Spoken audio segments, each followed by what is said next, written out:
Now, you may remember back in the middle of December, a terrible multiple vehicle pileup just outside of Superior that left 2 men dead and 2 injured. Now, in the midst of the chaos in those early morning hours, a firefighter was severely injured and taken to the hospital with critical injuries. MTN's Jack Ginsburg caught up with the young man and is learning how he's doing today. Kyle Rao is a 19-year-old from Butte, Montana.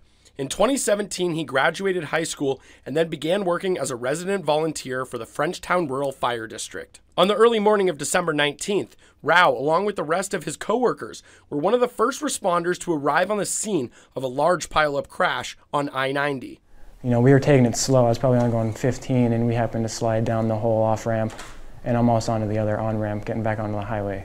So at that time, we knew that the roads were, very icy, and it was all black ice. Rao began preparing just like any other scene they had responded to in the past, but what seemed like a normal call soon turned into a nightmare for Kyle.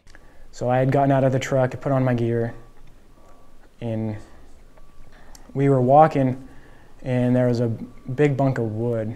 I was walking right in between the Jersey barrier and the bunk of wood, and just kind of walking along, and next thing I know is my right leg slipped out, my left knee buckled.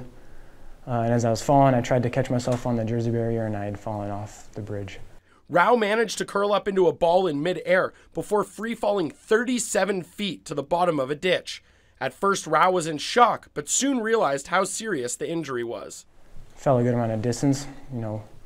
Nothing hurts. Let's get up and see if we can't get up. So I got up, tried to walk up the embankment, but my leg had buckled, and I fell down further.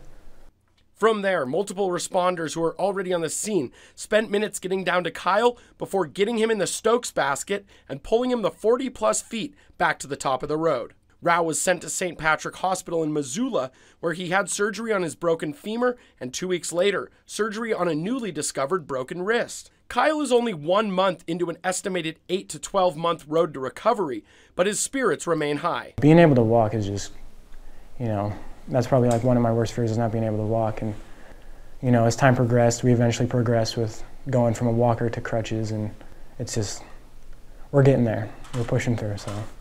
As for the future, Rao says it hasn't deterred him from any of his dreams or ambitions and hopes to be back out there soon. In Frenchtown, Jack Ginsburg, MTN News.